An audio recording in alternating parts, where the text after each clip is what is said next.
Pirts latviešiem kopš aizvēstures laikiem ir bijusi labsajūtas, ķermeņa un gara atvesaļošanās vieta. Un tas tiek turpināts arī šeit, pirms 5 gadiem dibinātajā Pirts skolā, kura ir vienīgā akreditētā mācību iestāde Latvijā, kur var iegūt pirtnieka un pirts meistara diplomu. Pašai nekāda diži lielā pieredze pirts lietās nebija, bet pašiem mājās jau sen ir pirts. Kura, protams, vairāk tika izmantot kā somu pirts, sauna, tikai sildoties. Bet, teiksim, tāda interese par augiem jau ir kopš bērnības. Tas tiešām ir smags darbs. Ja tu to dari tādu prieku un tādu pozitīvu pašatdevi, nevis tā, ka tu, teiksim, atdod sevi visu, bet ar tādu, tu zini, ko tu dari un ko tu ar to panāc un kā tas cilvēks jūtās. Šo 5 gadu laikā Pirts skolu absolvējuši jau 135 audzēkņi. Šeit tiek apgūtas gan teorētiskās zināšanas, gan arī praktiskās. Slotai jābūt vienkāršai un ērtai. Pirtī visam ir nozīme. Jo grib mazāk fiziski strādāt, jo vairāk jāzina. Un tas viens no vienkāršākajiem, ko es tagad sienu. Vienkārši sienot vienu diedziņu uz vienu pusi, otru diedziņu uz otru pusi. Uz rokturīšu izveidojas krustiņš. Šīs zināšanas mēs ļoti labi zinām to, ka mums 50 gadus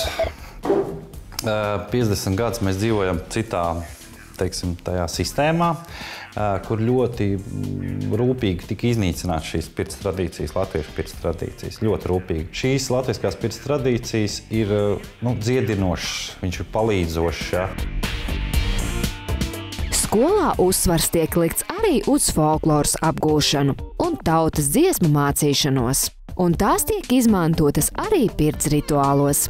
Esmu sācis pa latvisko domāt vairāk vai mazāk. Folklorā esmu uzvišķiņ tā kā iedziļināti paskatījies, kas ir kas. Dainas palasījis. Iepriekš ne tā. Kāpēc sveitnīca ir palikusi pirtī? Nevis tā aiziet iedzerties. Pirts skola vasarā piedalījās arī pasaules čempionātā pirtniekiem un ar saviem pirts rituāliem klātesošos esot pamatīgi pārsteiguši. Tā bija ļoti interesanta pieredze, jo Latvija pirmoreiz piedalījās šāda veida čempionātā. Un tas ir kaut kas pilnīgi savādāks, kā mūsu izpratnē pirts latviešiem ir kaut kas cits. Viņu izpratnē tā ir sauna vairāk.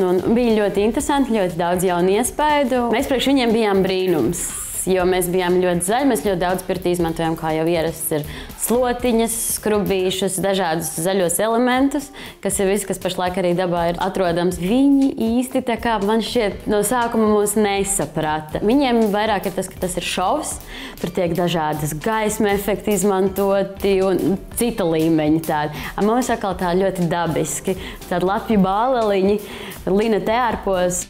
Pirts skola ik gadu organizē īpašas nometnes, kurās aicināti tiek piedalīties gan skolas audzēkņi, gan absolventi, gan ik viens, kuram šī tēma ir tuva.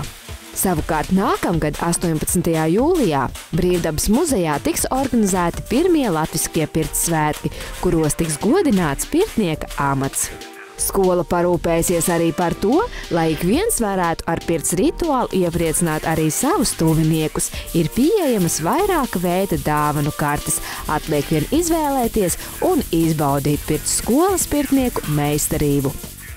Tad, kad cilvēks visu laiku ikdienā ir, viņš staigā, viņš krāj visas negatīvās, informatīvās vai neizrunātās lietas, viņš liek iekšā sevī. Ienākot pirtī, tā kā lielā karstumā, tev viss sprākst vaļā, tās kā poras vaļā, tā arī iekšējā pasaule verās vaļā. Tas tā kā zieds atverās. Ja, līdz ko viņš atvēries ārā, tad viss tur tā kā arī veļās ārā.